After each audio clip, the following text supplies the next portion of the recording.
What I would do if she continues to refuse to send the articles as required by the Constitution, I would work with Senator McConnell to change the rules of the Senate so we could start the trial without her if necessary. No, I'm not holding him indefinitely.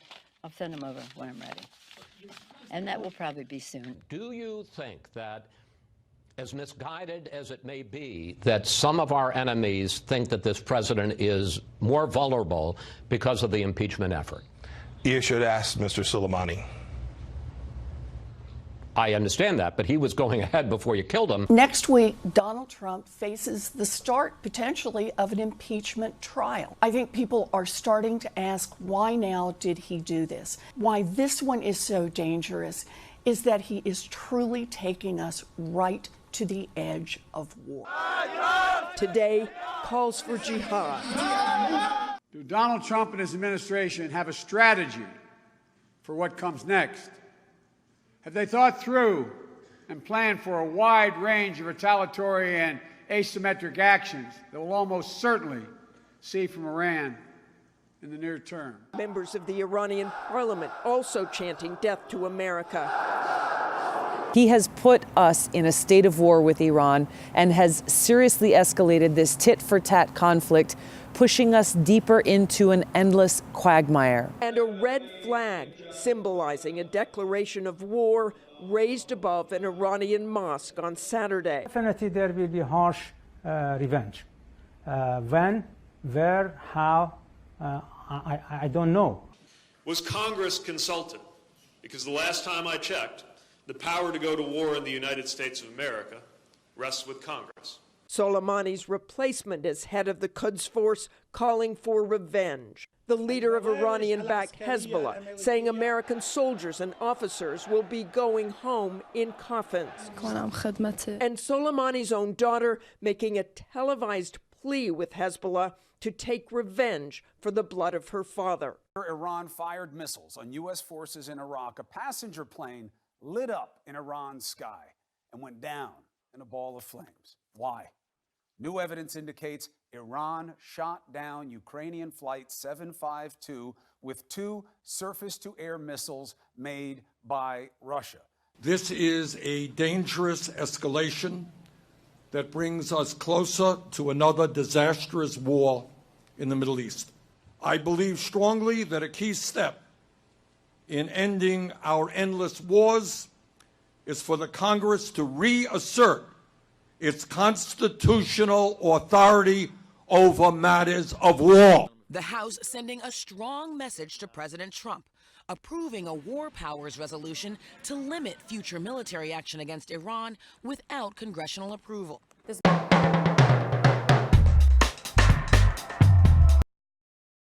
Back, baby. I'm Barry Here Gordon, we are. And I didn't know if we were going to be on.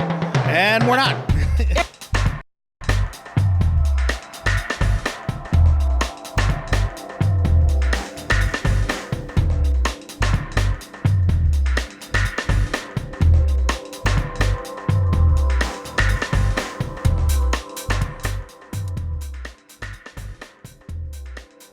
That was kind of like this. That was kind of like the whole war thing. We were here, we were gone, now we're back. Someone's been partying a little hard over the New Year's. Get back on the job. Get back on the job. No, we love you guys. Yeah. Anyway, we're back. Here we are. And I'm Andre Coleman. And I'm Barry Gordon still. I don't even think we did the thing at the beginning before, the drums or anything, man. We just dropped right into this. I didn't even get to play the drums on the desk. I know. Well, listen, it was almost war drums for a while. It was. So, talking about war. I'm just kind of happy that we're here. Yes. I know you were worried about being drafted and had to go off and fight or something. Oh, well, it was very close, but they lowered the draft age to 70, so I'm okay. So let's get into this thing, Barry. So. Yeah. Is there still a chance, I'm going to ask you the hardest question first, is there still a chance that we could go to war with Iran? Well, it's the easiest question because, of course, there's always a chance that we can go to war with not what Iran. I'm asking. That's exactly what you asked. No. Now, is there a real chance that we can go to war? Sure, there is, because you've got a bunch of neocons in the administration who have wanted to go to war with Iran, including one that's not in the administration anymore, John Bolton. they've wanted to go to war with Iran for forever. I mean, you can go back and listen to Mike Pompeo's speeches on the floor of Congress. So, sure. But what is at play right now is Trump's madness. It's actually Trump's schizophrenia of wanting to look like the strongest kid on the block while at the same time not getting into a war. And he thinks he can play this balancing game, and I think he realized that he was on the brink of war. If you listen to his speech and read between the lines with all of the bullying talk and all of the stuff that he always does, he basically said, everything's fine, they stood down, and we're good. So he basically, instead of taking that attack, that missile attack, and using it as an excuse, and by the way, I think, if not Trump, I think there were people in his administration who, and I know this is going to sound weird, who were really hoping that Iran would have a much stronger military reaction to what we did, because that would have opened the door to carpet bombing the heck out of the place. And that's what a lot of them want. I'm going to make a couple points. First, I'm going to ask. It was Iran that said, hey, no, we're not playing here. Well, we're not going to do this. I'm going to get to that game. in a second. First, I'm going to ask our crack staff to bring up that Lindsey Graham part of the cold open and just freeze it on Lindsey. Sure. In the meantime, a couple of points. Okay. In Trump's entire reign as president, or his entire time in office, has he ever mentioned the name Soleimani? Have you ever heard him say the guy's name? Until he was killed? Until he was killed. No, not at all. So that right there shows you what he. I don't even think he knew who the guy was. He didn't. Before that. That's the first thing. I'm going to tell you what this looks like to me. This looks like everything you said at the beginning, Trump trying to be the big guy on the block. But I think after this guy was killed, I think Putin stepped in and said to Iran, hey, you can bomb the hell out of the side of a building. And then to Trump, and you're going to get to claim that you stared them down. That could be. And you guys knock it off. We'll never know, but that could be. And then a plane got involved. Yeah. And I think once the... and so, ironically... that it's from the Ukraine. It's from the Ukraine. And I think once the plane got involved...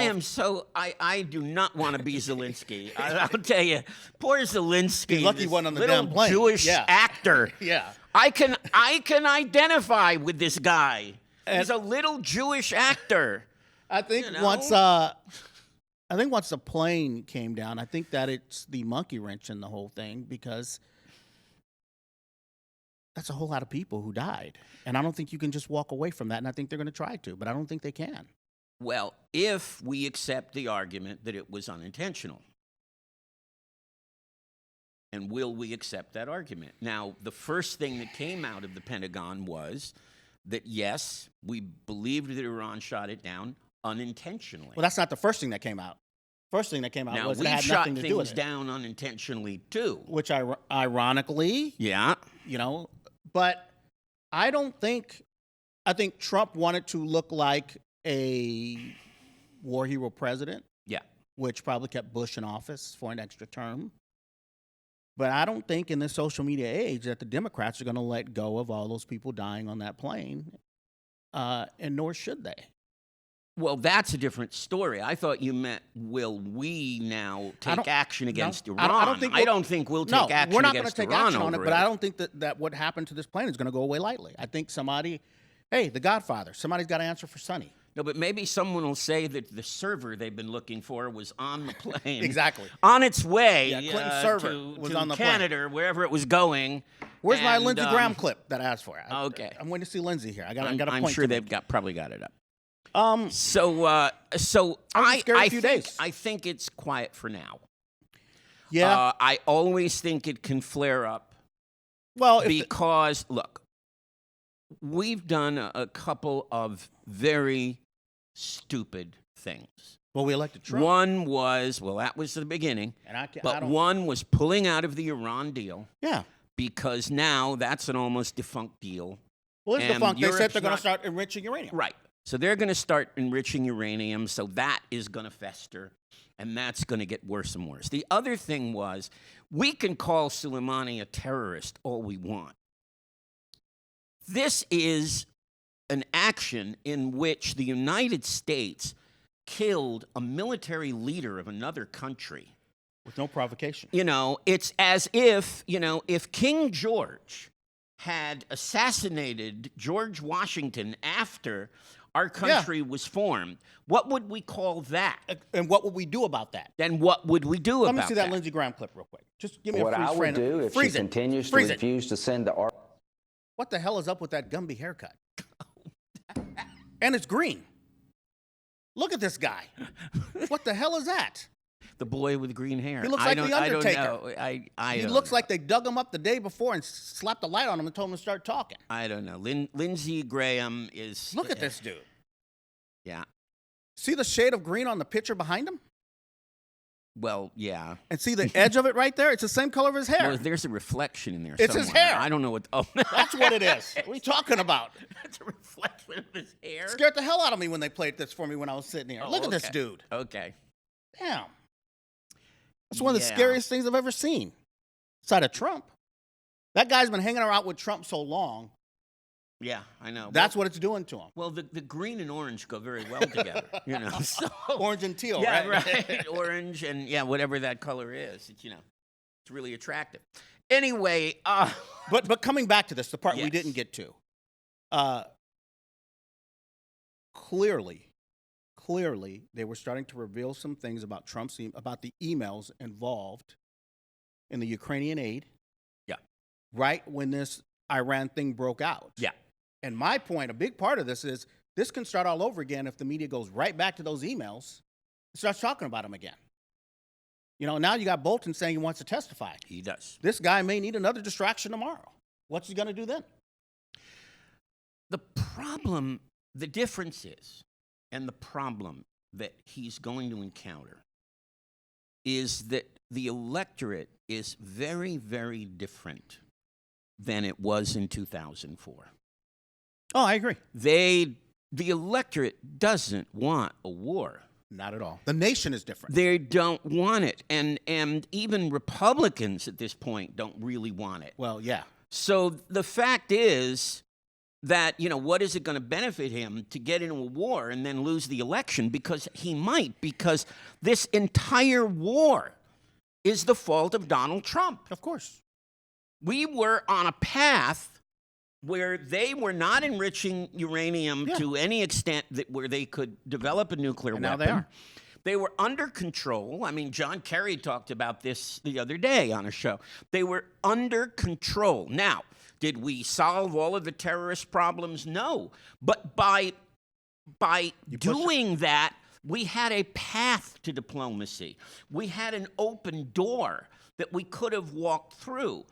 We had a portion of the Iranian population who loved us. Now they all hate us. And that's the key. Because we killed their general. Well, wait. We killed their beloved general. That's right. And that's the key. The Iranian government may have backed down, but the people of Iran that I saw in that cold open have not. And that's true. And that could increase the risk of war. If Hezbollah does an attack, if one of the proxies does an attack, and we lay it right at the feet of the Revolutionary Guard or the Quds Force, then yes, then we're back. They have not backed down. Then They have not said, we don't want war. They're saying we're declaring war. But they haven't done it yet. Well, so we have to see. Not yet, but I don't trust them just to walk away from this. You know what? You want to do some local? Yeah, now's a good time. Local. This is your local news brief for Friday, January 10th, 2020. ACT and the Arroyo Democratic Club held a political forum where several mayoral, council, and PCC Board of Trustees candidates spoke. Mayoral candidates Major Williams and Victor Gordo joined incumbent Mayor Terry Tornick in addressing the benefits of their respective campaigns. Council candidates included Patricia Keene, Felicia Williams, Charlotte Bland, Ryan Bell, Tamerlan Godley, and Steve Madison. Candidates for PCC's Board of Trustees included Tamara Silver, Hoyt Hillsman, James Osterling, and Kevin Rotter. Responding to backlash regarding the inclusivity of every candidate running, ACT Representative John Furman said that those facing opposition were notified and asked to take an orientation for the forum in order to participate. A second student has joined a lawsuit against Fuller Seminary in Pasadena. The lawsuit is against an expulsion in regards to same-sex marriage. Fuller Seminary is the largest interdenominational seminary in the country. The seminary's Community Standards Statement defines marriage as a covenant union between one man and one woman and prohibits homosexual forms of explicit sexual conduct. The lawsuit claims that Fuller Seminary violated federal rules that bar discrimination against students on the basis of sex. Paul Southwick, the lawyer for the two expelled students, says that because Fuller Seminary uses federal funding, it doesn't have the appropriate religious exemptions that other religious schools have and should follow the regulations of non-religious educational institutes. Following the United States drone attack of a Baghdad airfield that killed Iranian Major General Qasem Soleimani, some local leaders have spoken out against the attacks. Nat Nader, vice chair of Pasadena's Human Relations Commission and a native of Iran, responded to Trump's ordering of the assassination in a Pasadena Weekly article saying, "I think it was a mistake. There is the potential for war." U.S. Representative Adam Schiff criticized the president's actions, stating, "Congress didn't authorize it, and the American people don't want a war with Iran." Anti-war protests continue across the nation and the world. Well, real quick. Now, we didn't have any protest marches. We did not. We did not. On the ACT thing. Oh, okay. The endorsements went to Tornick, Yeah. Felicia Williams, Char Bland, Steve Madison, Osterling, and Hilsman. That's what came out today.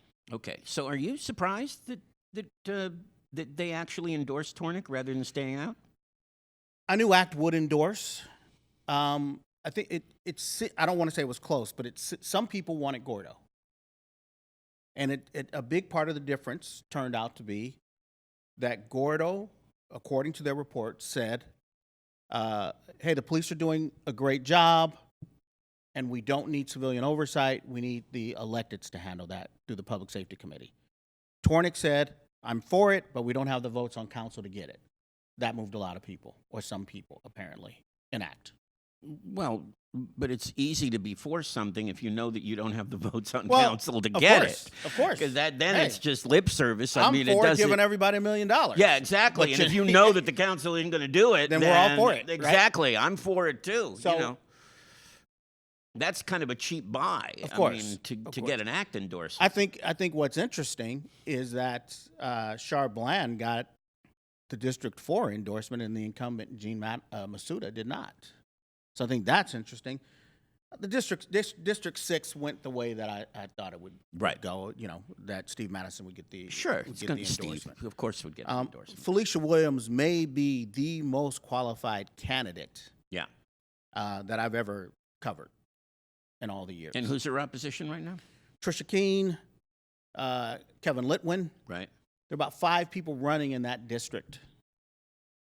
Only 2 of them were at the ACT Forum. So now we're in the midst of this of the season with the forum. On the Fuller thing, which is really interesting, is I got a quote from the defense from Fuller's lawyer. Yeah. They see this as an issue of government interference, and they say that, hey, religious institutions should be able to raise up religious leaders and teach them without the government interfering. However, we know that the Bill of Rights is all about protecting citizens from damages and harm. Well, yeah, and it's hard to get away with that from a number of perspectives. Oh, of course. And the most, I think, important one are the optics. I mean, there may be a perfectly sound legal theory. But do you really want to do that?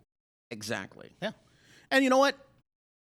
So then why doesn't Fuller just say on And their also, I know that a lot of the faculty at Fuller are fairly liberal.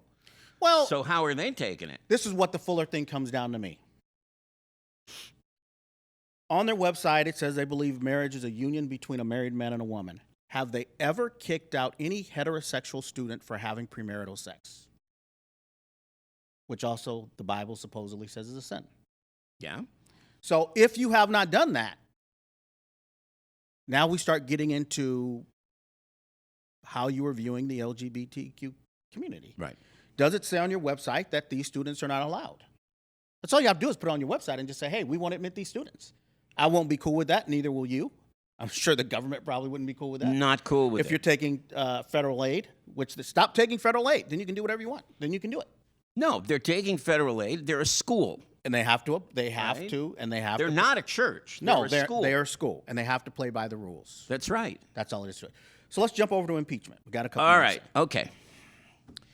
Impeachment. So it's playing out exactly the way I thought it would, Ray. Doesn't it always? Sorry. Doesn't it always? I'm sorry, not always, but this time, yeah, it is. Okay. And so what's going to happen? The way I thought it would play out was that, Nancy's gambit was not going to work in the sense it might work politically. I'm not talking about the politics of it, but it was certainly not going to get. Well, she wasn't going to move McConnell. And she wasn't going to get 4 senators at this point to go against McConnell. Okay. And the reason she wasn't was because McConnell's argument has been, we have a precedent, let's use the Clinton model. Mm-hmm. And the Clinton model led to 3 witnesses. But what happened was they did their opening arguments. The senators asked questions, and by the way, oh God, don't show me that to me again. That green hair, man, I can't handle that. I cannot handle it.